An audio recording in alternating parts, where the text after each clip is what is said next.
Welcome everyone to our Co-op STL workshop on decision making. This is part of our Cooperative Foundations workshops for like introductory topics into co-ops and including our intro and other specific topics relating to creating and operating co-ops. So there's two more cooperative workshops this year. There is we're doing co-op finances on October 1st, as well as reprising our intro to co-ops. In addition to those two, we are planning to set up a convening as a satellite of the conference for the U.S. Federation of Worker Cooperatives. That's set to be on September 26th. We're still working on reserving a space for it, but it will include a little bit a truncated version of our introduction to co-ops, as well as joining in with the plenary sessions of the U.S. Federation's convention in Boston, and some creative and collaborative brainstorming exercises about how we can seed the co-op ecosystem here in St. Louis. Um, we will be announcing the time and place for that when we have details nailed down, but that's coming up in September. So I'm going to introduce our facilitators for today. My name is Chris Wilcox, a he, him. And my name is Zandi Barra, and I use she, they. We are part of the core team of Cooperation STL. So feel free to add in the chat if you're comfortable, your name, group affiliation, if any, pronouns, and what brings you here tonight.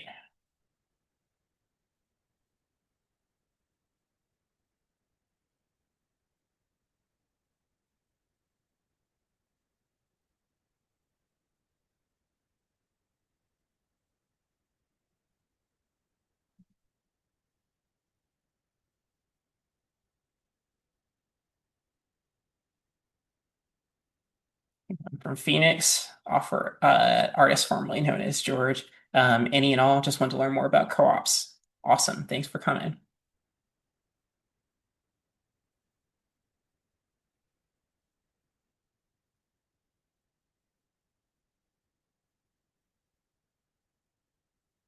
And go ahead and feel free to type in as we go along. Just going over what the intentions of today's workshop are. What we will do is that we will consider how collective values influence how we make decisions, explain the spectrum of decision-making models and tools for our democratic organization. In particular, discuss why facilitation is an essential co-op governance skill with any organization that contains multiple people that all share power. It's facilitating how that works is going to be a necessary skill to do that. What we might do is elaborate on concepts based on participant questions. So if you have any clarifying questions or you want to learn more about something in particular as we move along, feel free to do so, and we can address, if you leave them in the chat, we can address them as you don't have to wait for till the end or a particular portion of it to leave those questions, and we'll answer them when we can. Consider examples and of how to put decision-making tools into practice. So if you want maybe for an additional example to kind of help to clarify what we're talking about, or if you have an example that you want to try to potentially apply this to, feel free to leave that as well. What we won't do is go in depth in decision making for a specific co-op organization. That would be something to spend additional time, or perhaps talk about like some of our consulting services. But yeah, we're still talking in relatively general terms about cooperatives and democratic governance, as well as providing a decision-making model for works for all, because they don't all work for everyone. Sometime in particular, a single organization, especially more larger and more complex it is, it may require several different decision-making models depending on the specific thing we're talking about, which you can elaborate on further. And also just to revisit introductions, we have Lucy, she, her, wants to learn more about co-op, especially in STL. Good to have you. That's what we're here for. And we also have Sleef on Zoom and Sally in everyday life. Part of a study group in Columbia University. We're reading Many Voices, One Song by Rap and Coke Gonzalez and exploring what that's ways that sociocracy can inform our community engagement. Great. We will touch a little bit on sociocracy as one of the decision-making tools as well. So hopefully that is helpful and relevant to you today. So real quick, I want to go over our community agreements, just general practices that we all abide by as best that we can as we discuss and grow and learn together. No one knows everything, but together we know a lot. Be curious and open. Speak from your own experience. Take space, make space. All it can also be described as why am I talking or why ain't I talking? Um, if you are a person that frequently talks a lot in meetings and workshops and discussions, or you are talking, or you are like participating really heavily, encouraging folks to maybe step back and give other folks room to contribute. And if you're a person that normally doesn't contribute heavily in terms of like asking questions or engagement, encourage folks to step up and try to create a safe space here so everyone is comfortable sharing what they know and learning, asking questions to kind of learn about how they can apply these lessons in their current context. Um, Next, we can't be articulate all the time, so giving people the benefit of the doubt and like asking questions. Um, and confidentiality. So don't use specifics if you don't have permission or don't want them to be shared later. As we mentioned before, that we are recording. We plan to put this up on our YouTube channel as well as like have that embedded on our website. So just letting people know to make sure to keep any confidentiality and not share things that they don't intend to be generally available to the public. So first of all, we have to always define like what is a co-op for our purposes here. So our general definition of a co-op is that it's a self-governing group of people who work voluntarily to meet their common economic, social, and cultural needs and aspirations through a jointly owned and democratic controlled enterprise. As we talk about in some of our other workshops, especially intro, there are many kinds of co-ops for many particular purposes. But they all share these three qualifications uh, among all of them. So one is that they're member owned, so that everything that is the co-op is owned entirely by the collective group that includes the membership of the co-op. Membership being defined by the particular co-op that you are and how you choose to define membership. You may decide what constitutes membership using some of the very tools that we were talking about in this presentation. Member control, and so that everything that the co-op does, every action that it takes, every economic transaction and activity that it undergoes is controlled by the members. It's not controlled by an outside entity or controlled by ideally one person who, calls all the shots or owns it. It's controlled collectively by the membership and a member benefiting. So everything that the co-op does is meant to provide a larger benefit to the larger community, but in particular to the members that put it together. So that everyone is contributing in these economic or cultural activities for a particular benefit that they're trying to get with everybody. Yeah, I can include Mia Howard, who's joined us. Learned about these sessions last month on a call with Zondi and went to learn more about workshops and worker ownership, Democrat-controlled organizations. Happy to be here. Mia, she, her. Glad to have you here, Mia. Hopefully this is going to do just that.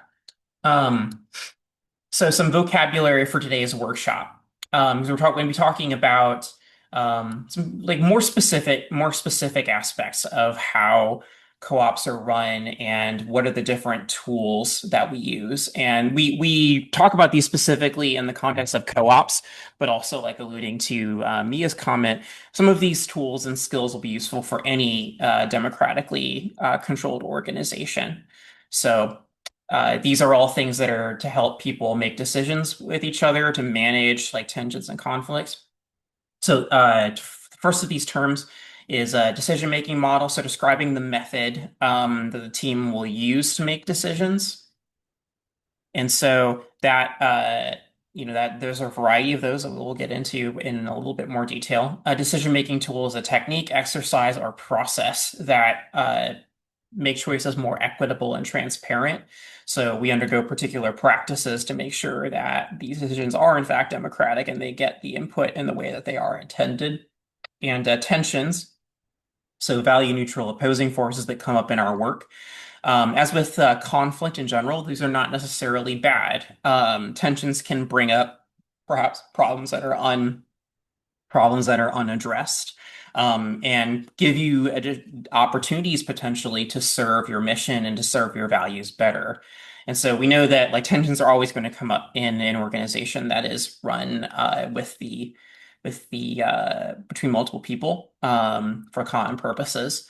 And knowing that those are going to come up, learning how to manage those and make sure that those are serving roles as positive as possible, but understanding that if there's no tension at all, it's probably not a healthy organization. It probably tells you that people are not feeling comfortable to make those tensions come to the surface. So just a couple of things to keep in mind when we start going into these decision-making models.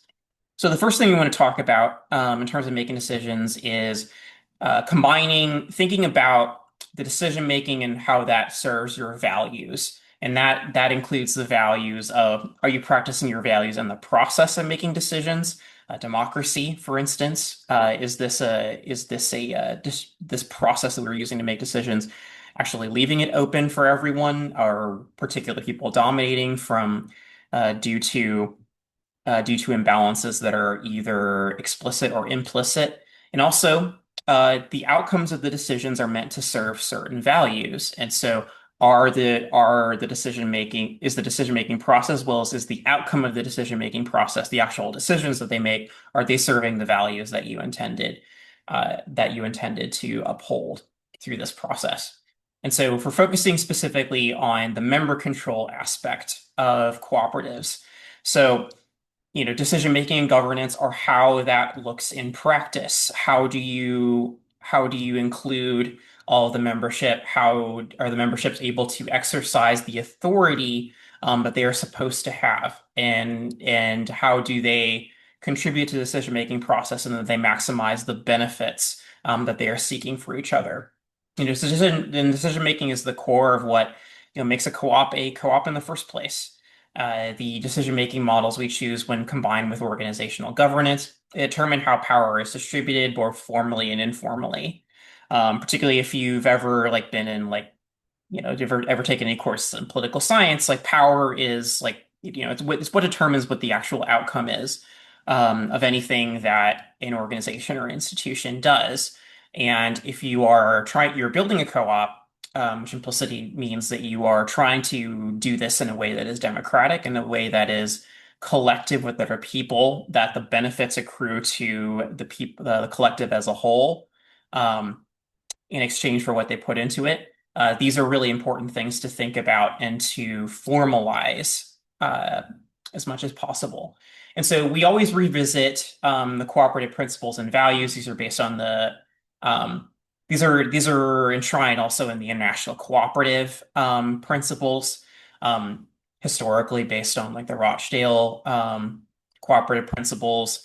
And these are still held by, including like the U.S. Federation of Worker Cooperatives, the general cooperative principles. The three that we are focusing on for the purposes of talking about decision making are autonomy and independence. So like balancing, the independence of the organization as well as like the independence of the members, how they choose to interface with the cooperative and how they choose to express themselves as individuals. Democratic member control is like the core principle that we were trying to get around. So creating the processes so that democratic member control um, is as faithful to these values and as faithful to the specific values that you are trying to practice during the course of making decision and the outcome that you're trying to get from the decision. And conserve the community is involved. So if you want to have a positive relationship with the community around you, how you make decisions is really important for that. In part because, particularly co-ops as being, a minority of economic and cultural institutions, particularly in the United States, where co-ops aren't as widespread as in some other parts of the world. Um, how you make decisions is really important because you are leading by example. You are trying to demonstrate how the world could be better, and if your processes are not modeling that, that's a problem. It's a problem for probably internal to your organization, but also for the co-op ecosystem as a whole. So, because we are all like trying to do this together and create better lives for ourselves in ways that are more democratic and more faithfully serve the needs of the people.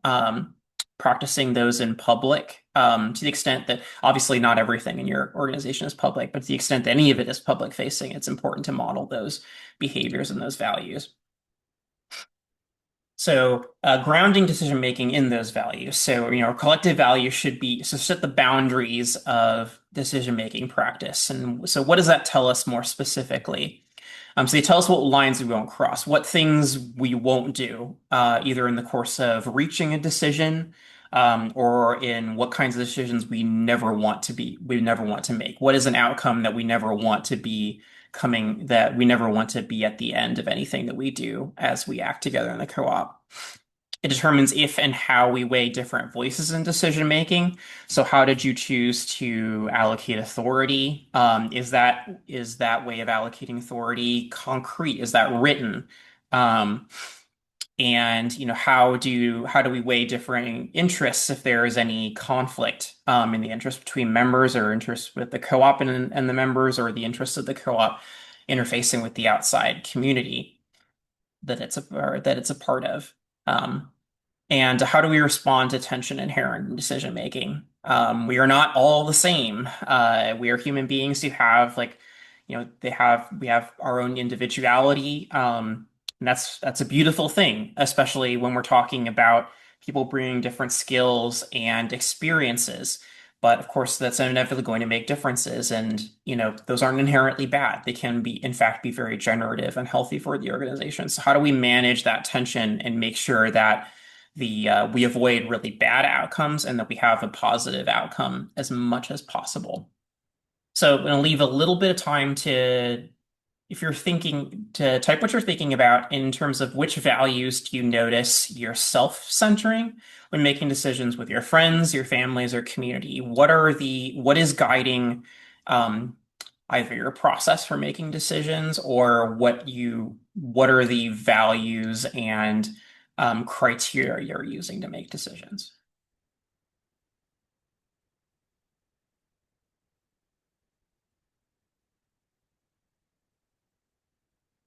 Fairness, that's an important one, especially when you're weighing, what people put into it. Is what they're getting out to it honoring, you know, a fair, distribution of the benefits, for example.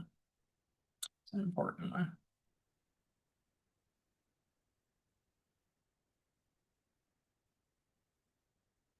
Fairness, honesty, not throwing anyone away, really important. Um, Especially, when you're wanting to maintain your membership. You don't want someone to feel like they're being excluded, and that's most likely going to mean losing members. Proximity and impact. So, like, how close is a person to the outcome of that decision? How is it going to change their experience?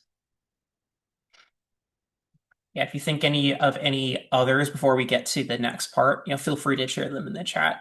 Um, So let's start talking about those tensions. Tension comes up when there are different values that are being balanced in the course of making decisions, different tendencies and priorities about, what is the most important aspect of the decision we are currently making. So efficiency is one of these. Efficiency versus thoroughness. So the outcome of a decision can be so the decision making process can either be designed to be like come up with something quick to make sure that decisions are made in a shorter time frame. However, you're also thinking about, are we considering everything that we need to consider? Is there more time and deliberation that needs to go into this decision? And so balancing those two different priorities is important for thinking about how to make decisions in general, but especially how to make different kinds of decisions in different contexts, particularly with how time sensitive it is or how important it is that you make fewer mistakes or that you bring in more input. There's also expertise versus inclusivity. So expertise is specific, referring to maybe subject expertise or proximity to the outcome of the decision. How is a person affected by that decision versus compared to another person? And so balancing like how many people do you want to be involved in a particular decision? What weight you give to their input, and what weight do they give to their part of the decision versus like whether you want to defer to expertise because like this person has particular skills, and that they have an interest in this particular part of working on the cooperative, and therefore you want to defer to that. And to what extent that you want to bring in new perspectives to kind of catch something that even when someone has expertise, you might not have thought of. Creativity versus familiarity. So, do you want to follow known best practices? Like, do we have protocols in place for how we do certain things? Versus, like, do we need to come up with entirely new solutions? Do we need to think of new, or maybe like think about values that we haven't considered before? So these are three different tensions that you can manage through uh, deciding how you make decisions. And so some of our like values that we use to at Co-op STL on how we make decisions there that those are like radical inclusion, mutual support and collective care, commitment to St. Louis, community connection, as well as joy. So these are all things that we were thinking about in terms of the how do we make decisions? Like, are we including everybody who is a member? Or are we including people who um, also have additional perspective that we can add? Are we serving St. Louis as we're a place-based organization? Is this thing that we are doing, is the outcome of our decision something that's going to most benefit St. Louis and particularly co-ops in St. Louis? Does this way of doing things, like, is this something that we enjoy? Like, is this something that's going to bring enjoyment to other people? Is it going to maximize their autonomy and their quality of life? And community connection. Like, are we doing right by our community in general, or are we creating as many pathways to other folks in the community? And then collective care, both within our organization and outside of it. So here's an example of how, in general, we might balance these different tensions that we have been discussing. So, in terms of efficiency versus thoroughness, like we oscillate between the decision type. So, like governance, like the big capital Q questions that we address, and particularly in terms of like strategic planning. Like, what are the big things that we're trying to get done in the next year? What are the larger goals that we are working towards? Those are things that we want to spend a little bit more time on, that we might put in a particular timeline. It's not something that comes up maybe monthly, but it's something that comes up annually. And we set up specific amount of time, specific check-ins to see like where we are going on that process and whether we're how we are evaluating our previous decisions and how we make future decisions versus something that is very timely and where efficiency is necessary. So if we have a we're consulting with someone and we have a question, right, that needs more feedback between people. And so we are going to more value like the efficiency. Like, and so we instead of waiting for an annual strategic planning meeting, we'll send an email and say, hey, can we come up with an answer with this relatively quickly so we can act on it. And expertise.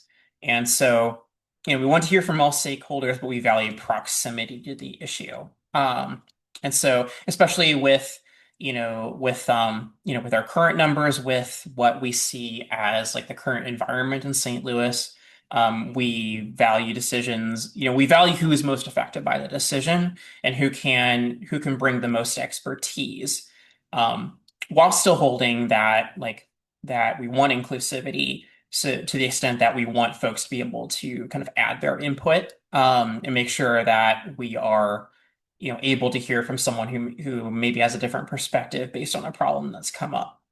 But we're in terms of like what is most important, like for many of our decisions, we're focused a little bit more on like who is it affecting, right? Especially when we're talking about like worker cooperatives and like centering the worker in the things that we do, and creativity. So, you're a newer organization, embracing new ideas and ways of doing things. We don't have as many, as a new organization, we don't have as many like concrete practices that we're still kind of in the process of making as we go away, but also knowing that, you know, cooperatives are fairly new in St. Louis too. And so that's going to create some like creativity and figuring out how to stimulate interest, in what we're talking about. And how do we present it in a way that is authentic and specific to St. Louis and meeting its needs?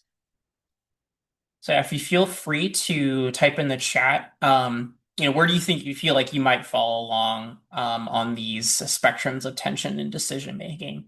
And that can be, for an organization that you belong to, or maybe in your everyday life. Like, how your everyday life with making decisions with groups of people, how would you weigh these? And we have one from Phoenix, middle of the road for all of them, I think.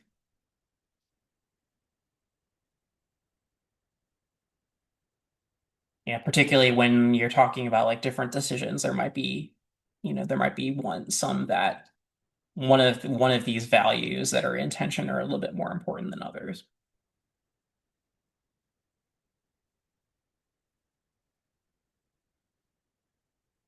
And the process of like creating a decision making and evaluating the quality of your decisions is dependent on how well we think we've balanced them and put that in the proper perspective.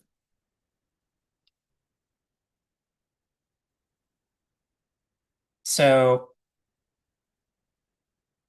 we had another one, left of center for efficiency.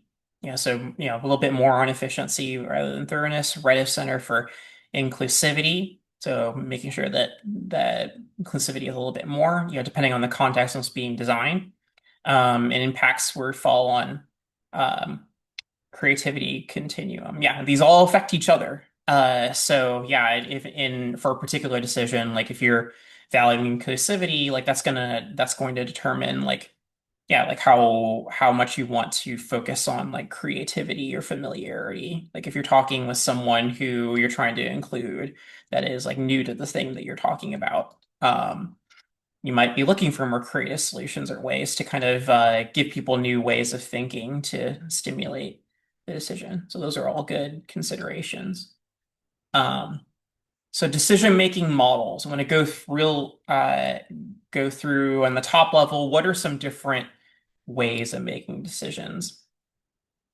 Oh yes, I think, or I like to think anyway, it really depends on the decision making. Exactly. And this is especially important when you're talking about, um, making formal practices, because then that helps to ensure that you're not making decisions arbitrarily and that they are rooted in the intentionally in the values that you're trying to achieve and honor.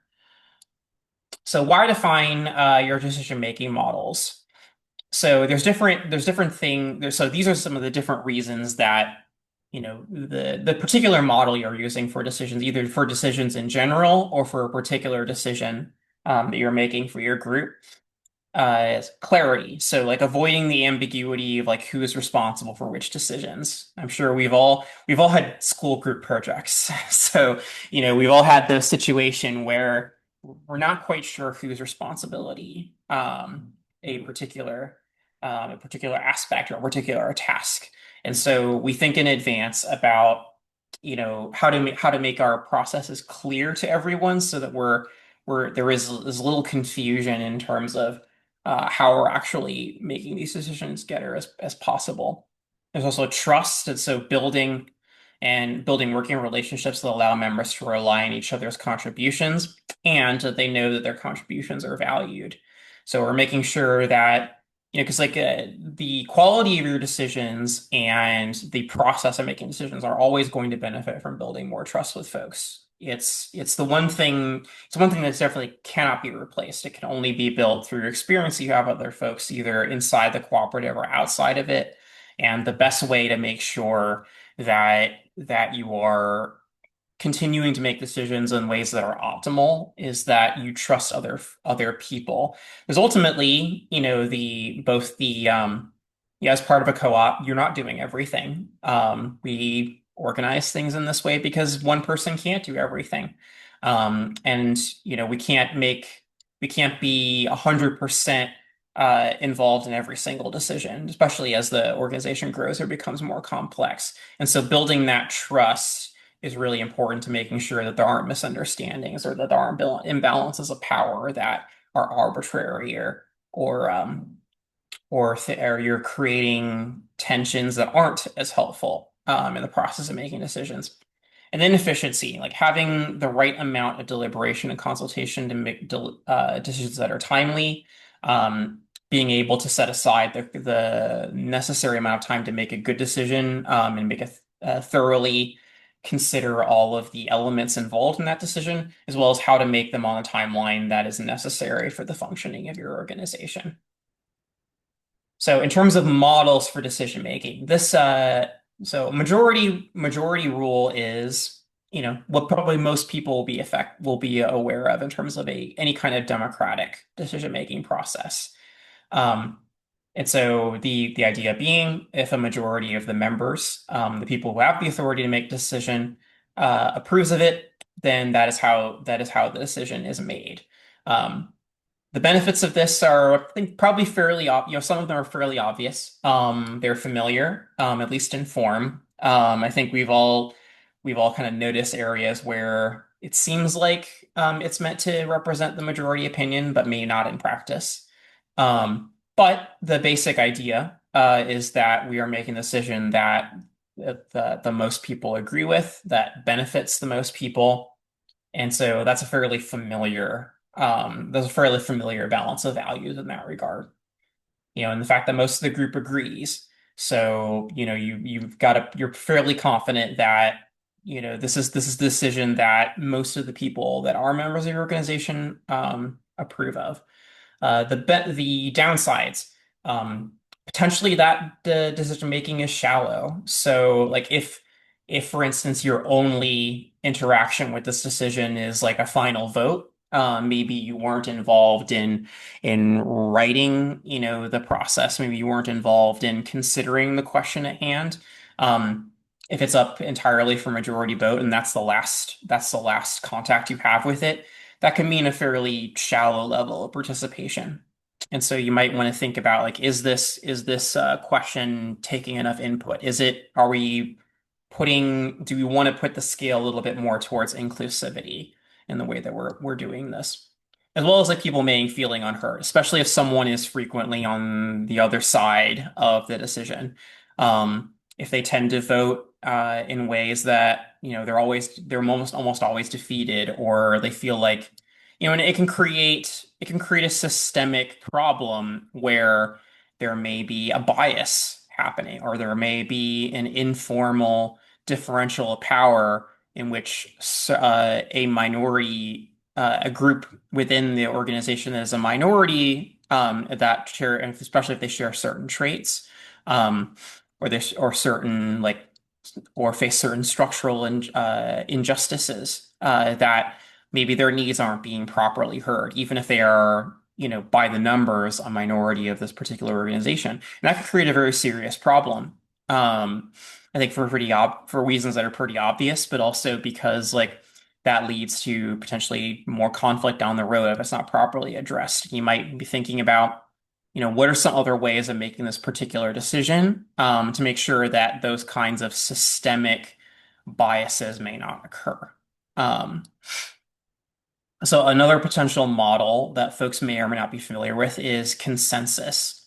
And so consensus is a process where a decision is only made when all of the members agree on what decision to make. Um, and so I think, some of the benefits of that is that everybody's voice is heard. This is very far, much further on the inclusion part of it. It can generate creative solutions. So, like if you have a situation where not everyone agrees, it actually can be an inducement to come up with something different, and be a way that, not everyone is, maybe come up with something that not everyone has thought about. Um, the potential downsides, it takes more time. So it'll take longer for the entire group to agree than a simple majority. It can be really difficult in large groups. So, the larger the decision-making body is, it could take more work and time could be necessary to come to a decision. It can allow too many veto points. So it can go in the other direction where, it's actually harmful for democracy if a decision keeps getting vetoed, and the organization is unable to move forward on things. Can also leave it open to sabotage in a more extreme example. And so these are all things that are balanced in that. Consent is meant, relative to the first two that we talked about, consent is meant to balance some of the positives of both of these approaches. And so, consent decision making is one where everyone agrees enough for the decision to make forward. So we acknowledge that, like, perhaps this is a situation where not everyone is fully on board with the decision, where this isn't like everyone's ideal outcome, but we've taken a process to discuss it, and we've gotten it to a point where maybe not everyone 100% agrees with it, but they can live with it. This is enough where, where everyone decides that, this is something I can move forward with. This is something that is satisfactory enough that everyone is in agreement. So positives are, it values experimentation. Speed in it balances speed and making sure everyone is heard. Um, the cons is that, may be relatively unfamiliar. This may or may not be the first time you've heard of consent practice, whereas you may have heard of the first two. It may be less likely that people have used this one, so it may take some time to kind of get used to it, and also contain some ambiguity. So what is good enough? Like, what is something I can live with? There's not a binary answer to that. And so, you have to manage some of that ambiguity, and it requires building trust. It requires, building those skills, that include like emotional intelligence to make sure you know the difference between, this is something I can live with, or this is something that I can't accept, and figuring out where that line is. And another quote, in practice, the most concession make decision is consent. I don't know if it's worth making a distinction. That's part of the ambiguity. Yeah. I mean, like in theory, people may change their mind because they need a decision to go through with it, and they made a decision to go through. But I think that's also why it's important to make it as like concrete and formal as process, and also evaluating how the decisions are making along the way. I also want to jump in with consensus and consent. I think that is Mhm. true. I think a lot of people practice consensus as they do with consent, but I think it's important that we bring it up as a another idea that's out there because I think a lot of people maybe have bad experiences with consensus, even though consensus can be really good sometimes. I think also people have maybe been in those situations where you get bogged down in a decision. And so I think opening it up to another or an option that maybe some people are already practicing where we're really digging into like let's try this for a few months. Let's open up how we are personally also thinking about a decision to be like open to experimentation and conversation and working together. It's just like it's a way to maybe alleviate some of that fear about some of these decision making Mhm. practices. Yeah, because like they're, you might be operating on a consensus, but like it operates on consent because a lot of informal pressure to come to an agreement, right? And so like, yeah, codifying consent is something like unique as a way to kind of make that a little bit more concrete and give people other additional options, if that helps. Yeah, and then there's a single person delegated decision, where one person is making in a democratic organization. This is meant to be intentional. It's because that, we have decided that this person is most affected by this decision. They have the greatest expertise, and therefore they do it. Um, it could also be it could also not be rational. Or it could be in the case where you're not in a democratic organization and a decision is made by, maybe the owner of a business. And, by definition, they have that decision made by the virtue of their ownership, or, if they're an executive empowered by a board. In which case, like they are essentially the single person decision maker. In a democratic organization, you want a rational basis that is actually agreed upon by the group. And so maybe you voted in the bylaws, for instance, that everyone agreed to, that a certain person in a certain role tends to make this particular decision. This is especially helpful for like an operational decision, one that is like day-to-day practice. Um, and so in that case, like this is meant to reduce time, increase the efficiency, it takes advantage of expertise if that's the reason that we put this position, we delegated this person to make this decision in the first place. Um, Cons is only one perspective, obviously. And I think in order to make sure that this is like functioning well, I think it requires some accountability to avoid abuse of power. Um, and so there's might be a regular review, like, is this working? Is a person executing this responsibility well for the benefit of the group? Do we need to consider other things that haven't come into the process? We also have a comment. In my opinion, all delegates should have a position that's revocable through some democratic process. Yeah, and so like for instance, if you have officers in your organization, those are maybe approved by a vote, or there may be a vote that can be taken to revoke that if the group decides that they don't agree with the outcome anymore. And so I think that's an important part of that accountability part of this. So, yes, yeah, feel free to type in the chat, like which decision-making models do you tend to use in your organizations? And are there ones that we haven't listed yet that you use?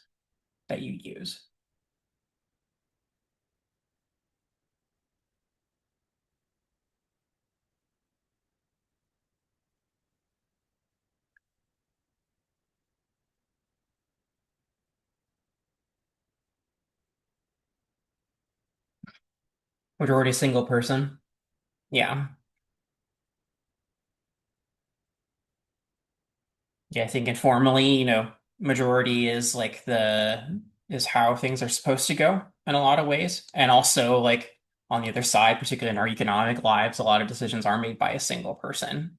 And I think part of that tension is why we're talking about cooperatives in the first place, where we want democracy to be in more parts of our life. I'm in DSA and they tend to be relatively top-down delegate base. And no more less a mix of consent and duocracy, very informal. Yeah, so different organizations use different they have different value. They may have different values. They may have different ways of doing things. Um, Consensus.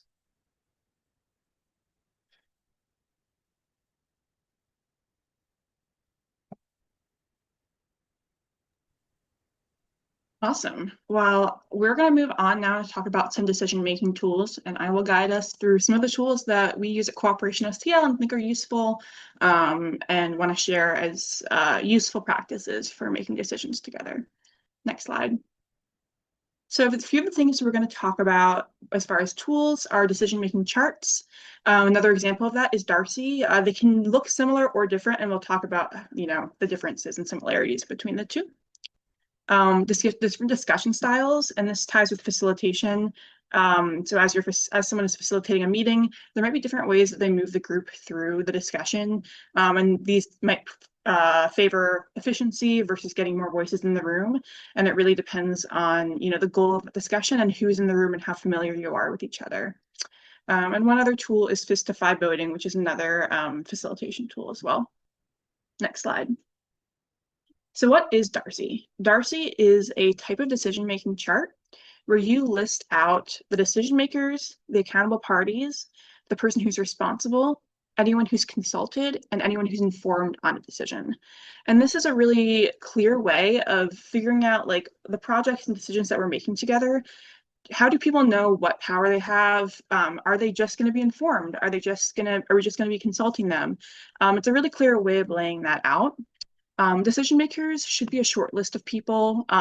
It could be like, let's say you have a group of people like Chris and I, we do programming for Co-op STL. We are that short list of people who decide what's going into this workshop tonight. And we have the final and ultimate approval and veto over decisions related to the programming that you see. Accountability is really, if we're thinking about projects here, should be one person, and this person is responsible for making sure that project gets over the finish line. So they should be in the decision-making column, but they are not the sole decision maker. They're just there to really make sure things move forward. Responsible, this can be any number of people, and this is anyone who's involved in that decision or project, and making sure they might be helping the accountable party, they might be doing some of the work on the project, but they're also responsible for moving that project forward. But at the end of the day, they're not going to be the person that you turn to and say, hey, this didn't happen, why didn't you finish this? That's going to be the accountable party. Consulted is anyone who we ask for input on the project or decision. And informed are people that we just let them know. So like maybe when you got an email, if you got an email from us about this workshop, that was us informing you we're doing a workshop tonight, come participate. So those are the different things you might lay out in a Darcy chart. And I'll show you, if you move to the next slide, this is what the Darcy looks like for Cooperation STL. So you can see Chris and I have our names on there. And how we do our Darcy chart is we have the different kind of general categories of decision making. So administrative, communication, core projects, finances, etc. We also lay out like the different kinds of decisions that might fall within those categories. So for programming, under core projects, we have these workshops. That is a place where the core team is a decider and Chris is accountable for the project. And then the whole core team is also responsible for making the different materials.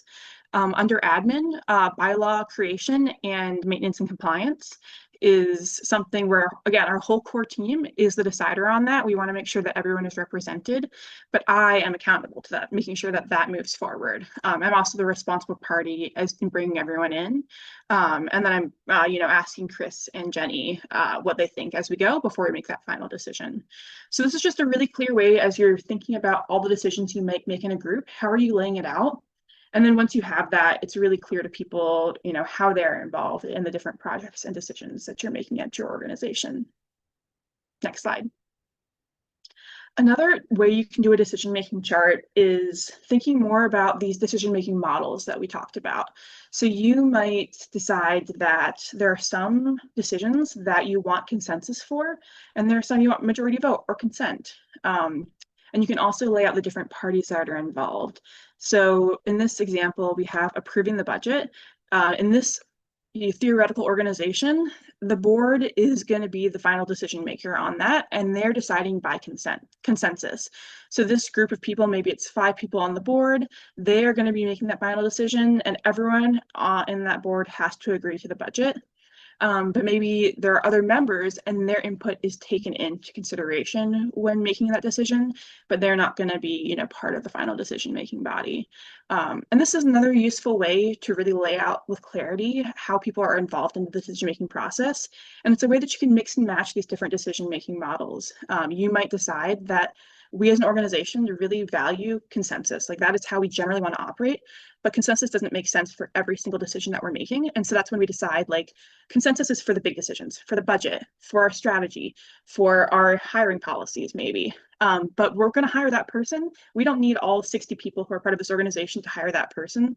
So that's when we're going to delegate to a smaller group, maybe to the team that's going to be working with them. And we trust them to either work with majority vote or consensus on that specific smaller decision. And so, yeah, this is, again, just a really important way to gain that clarity and trust that people, you can always go back to it and say like, hey, we said we were going to make this decision this way. Let's make sure we're sticking to that and building trust in that way. Next slide. And as you're thinking about documenting your decision making, there are a couple of ways you should and can do it. One is in your bylaws and legal documents, and the other is in your living operating documents. We think at Co-op STL that for your bylaws and your legal documents, keeping it really high level is you don't want to get in the weeds in those documents because they are legal and they're harder to change. So that's where you want to lay out your big values, your big ways of making decisions and ways you want to operate as an organization. But you don't want to make every single small decision encoded in your bylaws. You also need to make sure you're meeting your legal requirements. There are some co-ops where you want to operate by consensus, but by legal statute, you have to have a fail-safe where there's majority vote. So that like maybe after I was part of a co-op where consensus was the way of operating, but after 3 failed consensus meetings, then it defaulted to a majority vote to ensure that a decision could be made. So there are sometimes legal requirements that are built into your bylaws that you need to have when you're making decisions.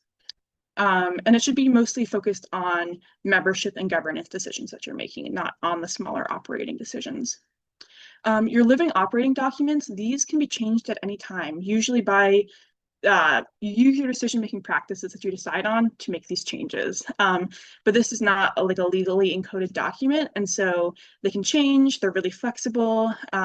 We encourage balancing detail and simplicity. Basically, don't put more in those documents than you need.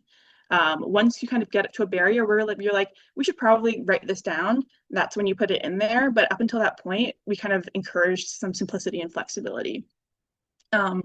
And these documents should be really easy to change as long as you're following the decision-making process that you wrote down in them. Next slide. So I think it's really important to highlight facilitation as a decision-making tool. It is, in my opinion, the biggest tool that you have in the toolkit is being able to bring folks into a room together and talk and make decisions and work through conflict and work through tension and make sure everyone's voices are heard. Even if your group has not designated a facilitator, there is probably still one or a couple people who are in the group who are informally holding that role. And it can be really valuable to make that really clear and bring it to the forefront so folks are aware that that's happening and it's not just happening under the surface.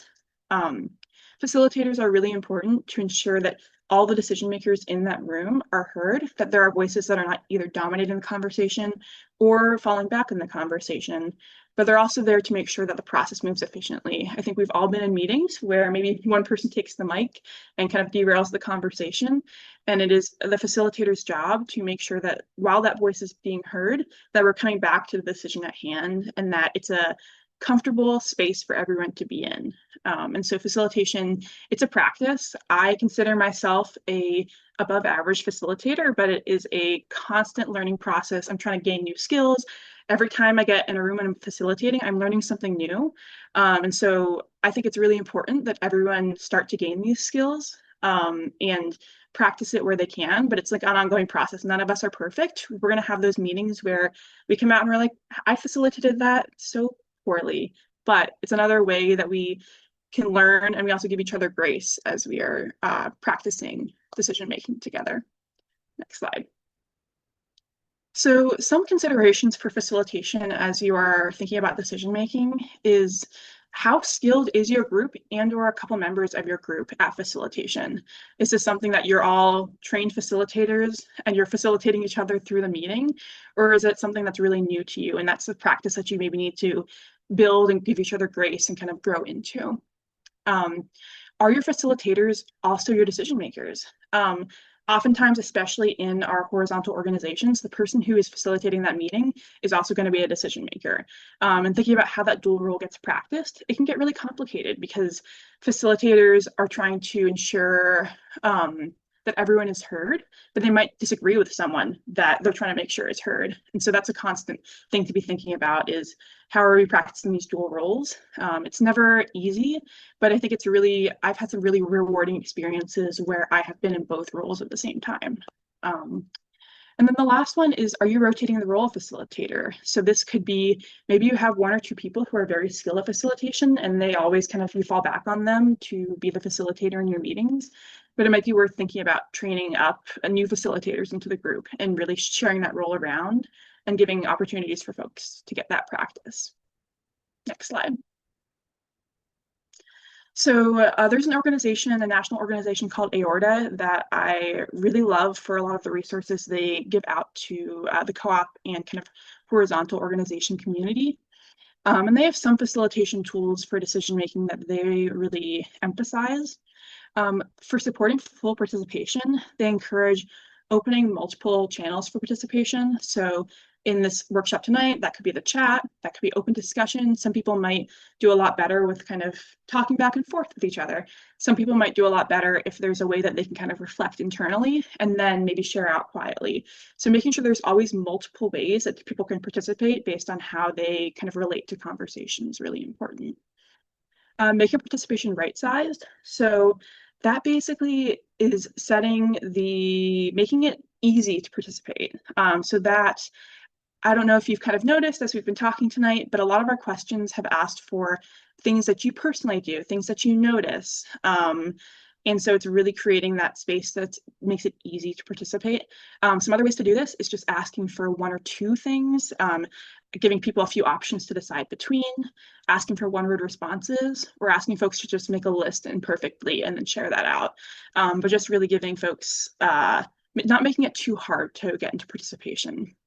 And the last one for supporting full participation is ramping things up from what folks observe in a space to what they're feeling to what they're thinking. It's a lot easier for most humans to see, like, observe what's around them first. It could be like, what are 5 things you see, right? Those kind of observations are very readily apparent to us. And kind of the next level up is feeling, like, how are you embodying this moment? That may be the next easy thing to think about. And the last is thoughts, like getting into those really deep, complex, how are we putting these different concepts together? That's often the hardest thing to get to, although it can be the most important in decision making. So bringing people up that ramp from observations to feelings to thoughts can help bring people along in decision making together. The other thing that aorta really emphasizes is supporting principled disagreement. And so this means really giving the opportunity to surface different opinions early.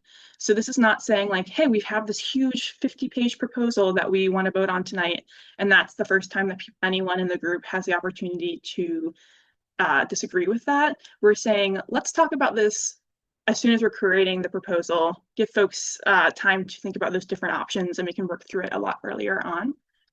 And also warming up. Sometimes it's a matter of just asking folks whether ice cream or donuts are better and giving that like a silly, not inconsequential disagreement that we can learn that it's not scary and that it's okay to disagree with each other, and that it actually makes us stronger. I see a question in the chat. Where will it be posted? It's going to be posted on our YouTube and on our website, and we will send that out an email to the group when we have the recording ready. Next slide. So another important aspect of decision making is meeting agendas. This is an important task either for the facilitator or the person running the group, but it's really important to creating a roadmap so people know how we are moving through a decision together.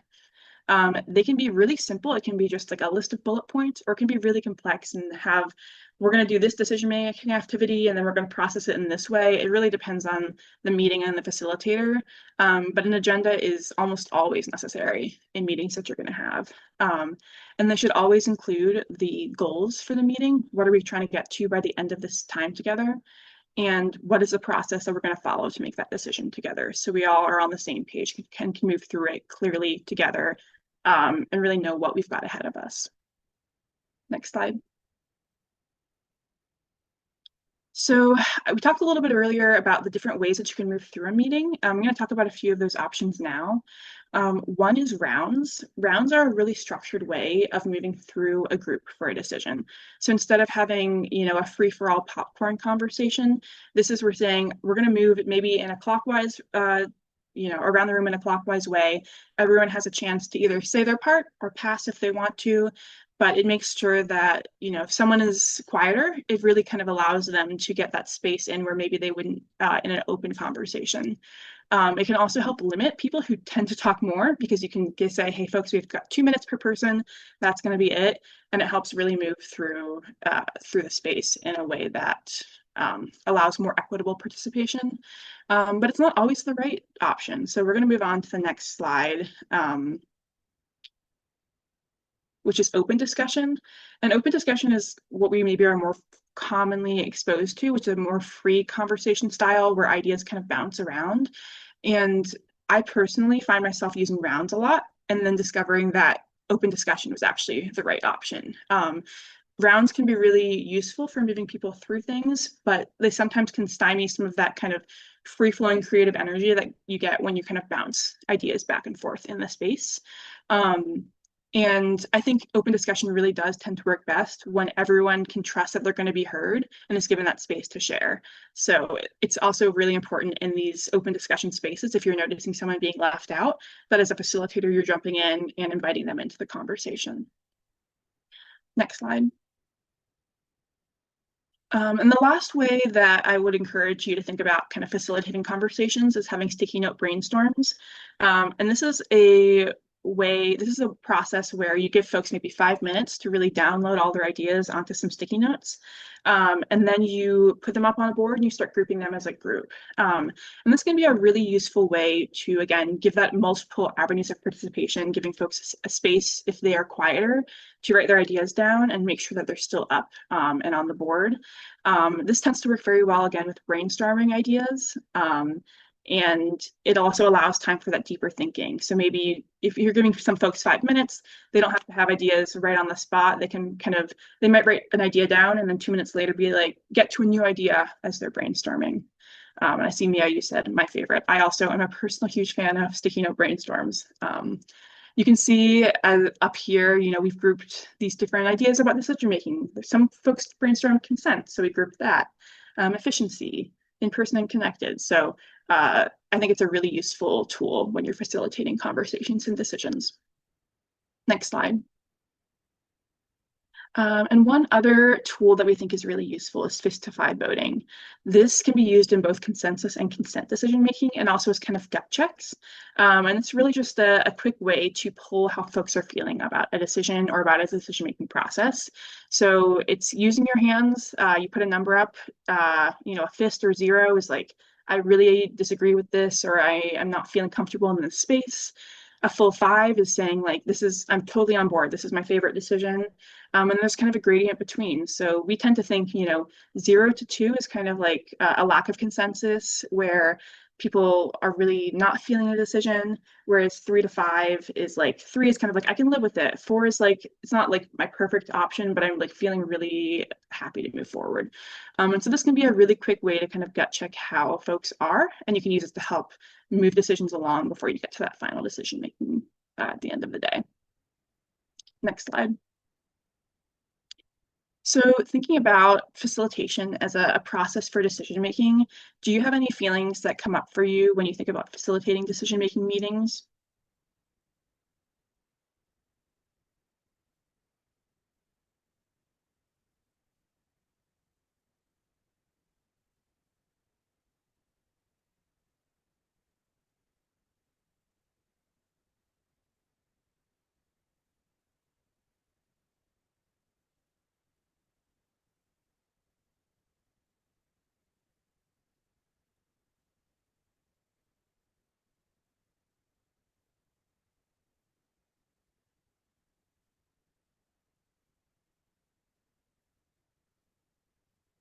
Mia said it's more of a thought than a feeling, but that it can be complex. Yeah, for sure.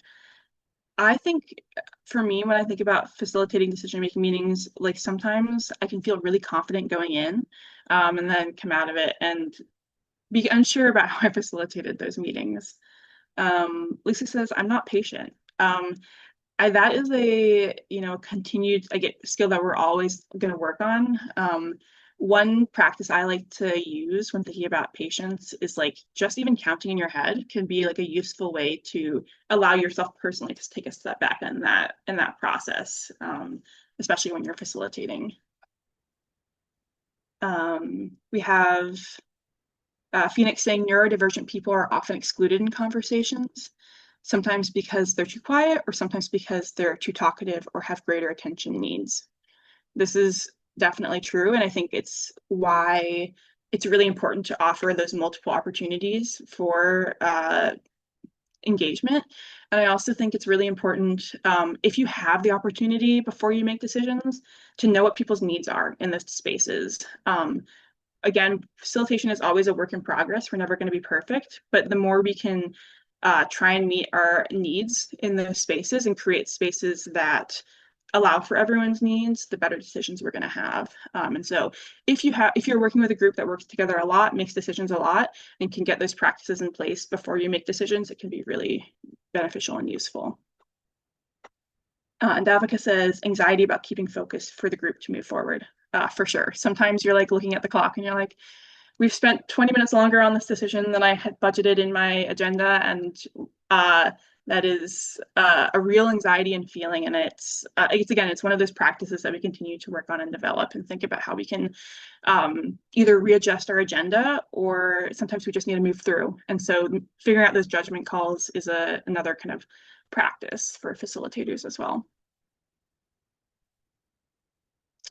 And then we're getting towards the end, but I also wanted to touch on decisions, information, and power. As horizontal organizations, as cooperative decision makers, information access is always so important to making transparent and equitable decisions.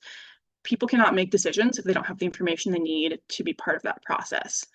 On the other hand, sometimes we throw so much information at people that it's actually disempowering. And so it's a practice of all participants who are bringing information into meetings to both ensure that there's not too little or too much. Too little can obviously cloud a picture. We maybe have been part of circumstances where there's a financial decision and a huge financial red flag is kind of being kept from us, and we can't actually make that decision without that knowledge. On the other hand, I've been part of situations where I've been given a financial spreadsheet that I can't parse. And I would consider myself moderately adept at finances, but I'm certainly not an expert. And being given so much information that I don't even know where to look, it like shuts me down and I can't actually process and engage with that. And so should be the practice of all people who are parts of decisions to figure out what that perfectly nuanced space is where it's not too little and not too much. And sometimes that looks like I'm going to give you the top kind of high level key points. And then when you ask me questions about this decision, I'm going to be able to dig in and answer, but I'm only going to give you that information if you are asking for it and you know to ask for it. So this is just, it's nuanced. There's never, a perfect answer to this question, but it's something to always keep in mind as you're thinking about information and decision making. Next slide. The other part with decision making is conflict. And again, conflict is probably going to happen in all of our decisions, or not all of our decisions, but all of our organizations. And it's not necessarily a bad thing. It can lead to better and more creative answers at the end of the day. And also, once we've moved through conflict together, we can build trust with each other. But some useful ways to deal with conflict in decision making can be to have multiple facilitators with different skill sets in the room. I consider myself a structured facilitator. I love an agenda. I love a process. I'm maybe a little bit less talented at reading the room and feeling how people are feeling in that moment. And so having that balance of someone who loves to move through structure and having someone else who can like feel the tension and feel the emotions in the room and be able to address it, those can be really useful to have balanced in a meeting if you can have two facilitators or multiple facilitators. Sometimes bringing in a third-party facilitator, if you are always relying on someone within your organization to facilitate tense meetings, can be really a strain on that person. And that person may not be able to do the best job because they're too close to the issue. So bringing in someone who's totally a third party can help kind of make everyone feel comfortable in that space. Resetting the tone.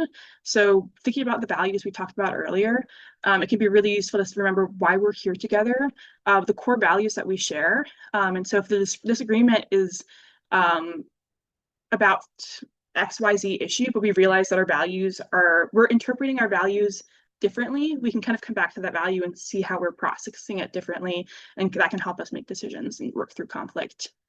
And it can also be useful, like I said, to identify, where that misalignment is happening. Next slide. So one more question for y'all is, have you dealt with conflict in organizational decisions, and how did it feel for you in that moment?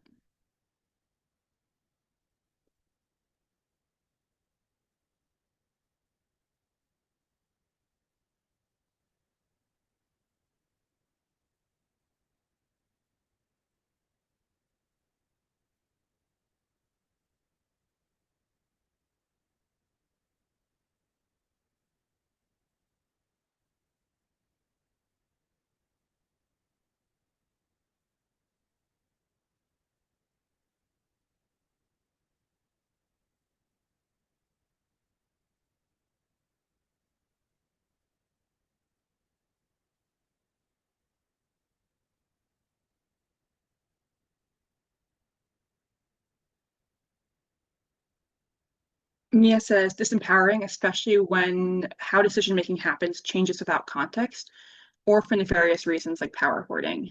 Yeah, that is the feeling like a decision is being taken away from you when there's never clarity about the decision making or it has changed is for me it's one of the worst feelings. Just like not knowing where you can even move forward can be very, very tough. Yeah, that's part of why we always encourage folks to make these practices as concrete as possible. Like, especially if you're able to identify one that is kind of creating that disempowering effect, because if it's written down, that also makes it possible to change it. I found that for myself, even when facilitating decisions that have ultimately ended up as good decisions and as like things that build trust, it can be really tough as a facilitator in those moments to just to hold that. And so I also recommend if you're facilitating through conflict to have a useful like some coping strategies, someone you can go to after who can really help you process that moment because especially if you're facilitating, but anyone who's part of that decision is probably going to be holding tension in their body in those moments. Phoenix says, I was in a power mapping meeting and had disagreement around the term stakeholder that prevented anything from getting done. Yeah, that can be another big point of conflict is when um, it can be something that feels kind of insignificant, like the definition of a word. And then we realize that it actually has a lot to do with deeper things like our values may be showing up in how we're thinking about these words and so that's like I think again where it can be useful to kind of dig down to figuring out exactly where that disagreement is occurring. It may seem surface level but you dig deeper and you find that it's a deeper disagreement. Next slide. Okay, so we're getting towards the final stretch and then we'll have a little bit of time for questions. But these are just our recommended rules of decision making, and I think we've got about 5 of them. Next slide. We recommend that you, looking at all those decision-making models, that you pick one overarching model that you think reflects your values and your current ways of operating. And then as you start to make decisions together, you can pick other decision-making models to tailor them to specific decisions as they become necessary. But starting with one and then getting a little bit more complex is how we recommend starting out decision-making models. Next slide. Rule 2 is we recommend prioritizing people closest to the issue.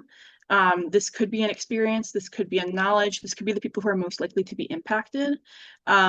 We think that this is often what creates the best decisions. You often see, maybe on a shop floor, if upper management is making a decision, but the person who is operating maybe a machine, they're the one who deals with that every day.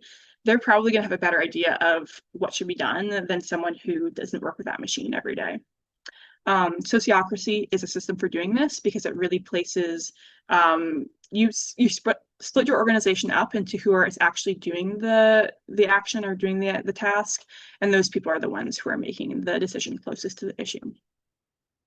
Next slide. Rule 3 is to always make sure that the final decision maker is in the room when discussing a topic. And this is really important because I can't tell you how many times I've been in a room where the final decision maker has not been there. And we as a group have thought we've come to a final decision and then find out 2 weeks later that the final decision maker didn't want that to happen. It's a very disempowering feeling to be part of that decision-making process and then not have the decision go your way because someone else decided something differently. And so this, hopefully, our cooperative organizations, we are valuing everyone's voices and we're really thinking about making sure that folks are in the room and folks have access to those decisions. But in situations where maybe there is one decision maker or someone can't be there and their voice is really important, like basically don't make that decision unless they're there, because it's really can break down trust if you do that. Next slide.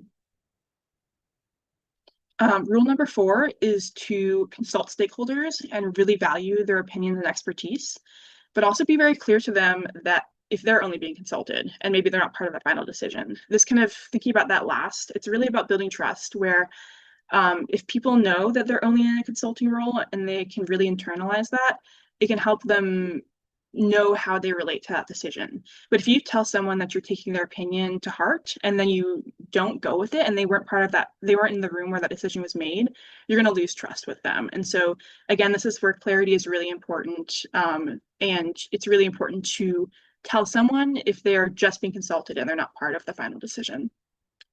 Next slide. And the last one, and this is most useful when we're thinking about consent, but can be used for all decision-making models, but that's to set a date to check in on your decisions. This is especially useful if it's a decision where there's a lot of members who felt kind of neutral, who were kind of like in that I can live with it stage, because it lets folks know that we are going to come back to this and we're going to see how it worked. It really builds a lot of trust, and it also lets us make those, if it's generally working well, but maybe there's a couple small tweaks down the line, it also gives us space for that. And so you can set different timelines, like maybe you're going to reevaluate your governance structure every 5 years, for instance. That can be maybe a longer timeline because you've put a lot more thought into it at the front end. Whereas, Chris and I are like, we're going to make this workshop and then we're going to evaluate it in 2 weeks and see how we feel like it went. So some decisions are a lot faster with when you're checking in on them, and some kind of have a longer lead time, but always making sure that you're setting those dates and giving that space to check in is really vital. Next slide. So it is 7:52 and I want to leave some space for questions. So if you have any additional best practices or tools for decision making that you want to share, feel free to pop them in the chat. Also, we want to open up for questions. If you've got questions about anything we covered tonight, please feel free to also pop those in the chat.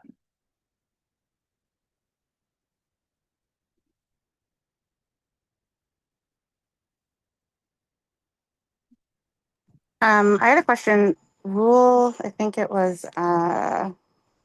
Rule 3, final decision maker should always be in the room when discussing a topic. I mean, I have so many examples of when that has not happened, and everything you mentioned has played out. Do you have examples of how to handle like when sometimes like in larger organizations where someone might have designated a proxy, like their chief of staff, to like be the person that's going to like be in the meat of those meetings and represent that person's perspective, but then said final decision maker as a result isn't in all those spaces, but then they might have other input or ways they would have wanted to be engaged that does like not undermine, but like it could set the process on a different course when you learn, oh, they actually felt a different type of way around X, Y, or Z. I feel like that's happened in my leadership experience. more more than I would have anticipated. And the rule struck me as like um, really helpful. And then I was just thinking about the times where even when someone's designated a proxy, it hasn't met that mark. Yeah, I mean, I think like these rules are like we're probably always going to be part of organizations that violate these rules. But I think there's two ways. I think like first of all, like trying to create as many organizational structures where this doesn't happen is kind of the first step.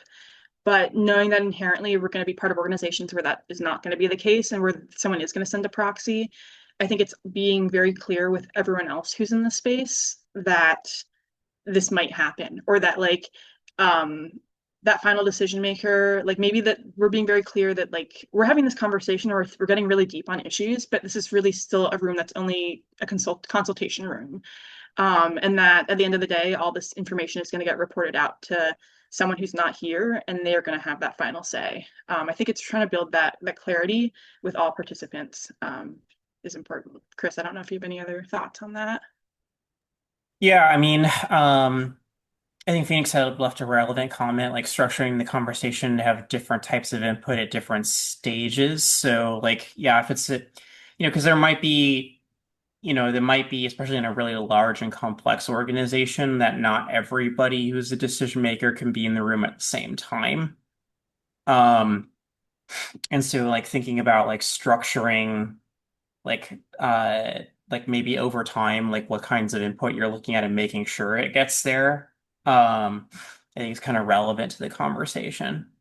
Um, but yeah, like it gets really frustrating when like you have a whole process that, takes in the input and then like it just doesn't reach where it's supposed to go or like the actual decision, and in some cases that is because like that input was never really taken seriously in the first place, like give or take um your average community engagement process, you know.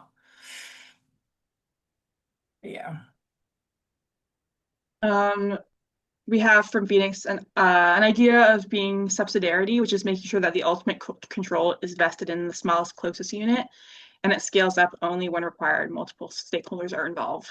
Yeah, I definitely think, um, in my personal preference, I think that's the ideal way of doing things, and trying to get to that as much as we can in our decision making is often an ideal. We also have a question. I'm interested in simulating and experimenting with these decision-making methods in an educational setting. Is anything like this going to happen in the future?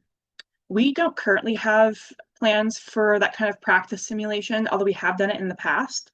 So if that's something that's of interest, I think we can think about how we can incorporate that into planning for our future workshops for 2027 and beyond.